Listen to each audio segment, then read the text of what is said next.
Male sexual dysfunctions. Delayed ejaculation, erectile disorder, male hypoactive sexual desire disorder, and premature or early ejaculation are sexual disorders specific to men. They are diagnosed when the symptoms cause significant distress or interpersonal disturbances and are not solely due to the effects of a drug or other medical condition. Delayed ejaculation is distinguished by a marked delay or inability to achieve ejaculation. The delay is not specified as a time period in the DSM-5, but rather relates to the subjective determination that the amount of time to ejaculation is unacceptably long. Symptoms must have persisted for at least a minimum of 6 months. In erectile disorder, there is recurrent impairment in the ability to obtain an erection or to maintain an adequate erection until the end of sexual encounters. Erectile disorder is one of the most common sexual dysfunctions, as more than half of men who seek treatment for this sexual problem complain of this disorder. Although erectile disorder may occur at any age, its prevalence tends to increase as men grow older. Most men diagnosed with erectile disorder are between ages 40 and 64. Erectile disorder has both psychological and physiological causes.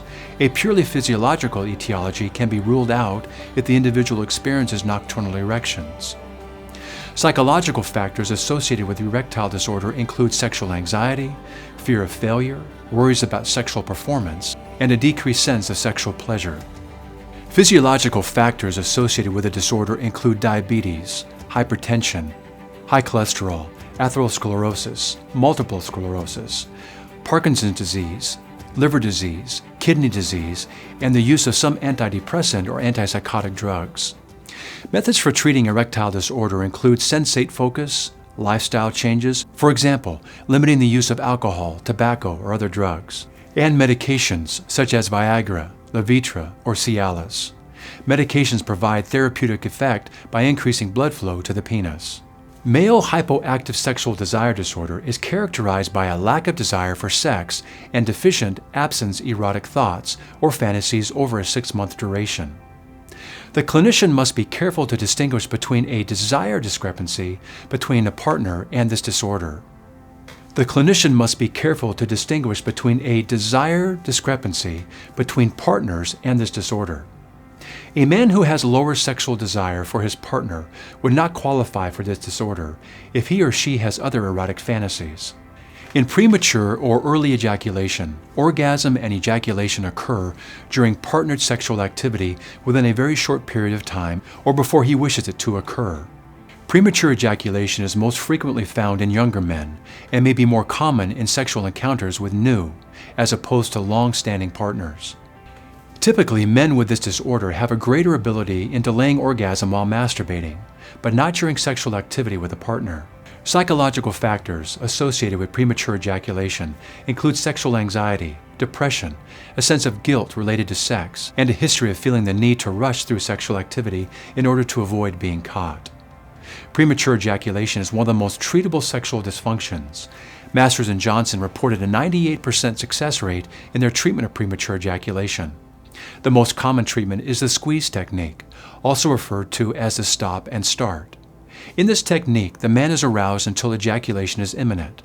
Before the ejaculation occurs, the man's partner squeezes the head of his penis, thus preventing ejaculation. This process is repeated, and over time the man learns to control the timing of his orgasm. Premature ejaculation may also be treated with the SSRIs, the side effects of which include inhibited orgasm. Sexual dysfunctions in both men and women are divided into subtypes on the basis of onset, context, and etiology.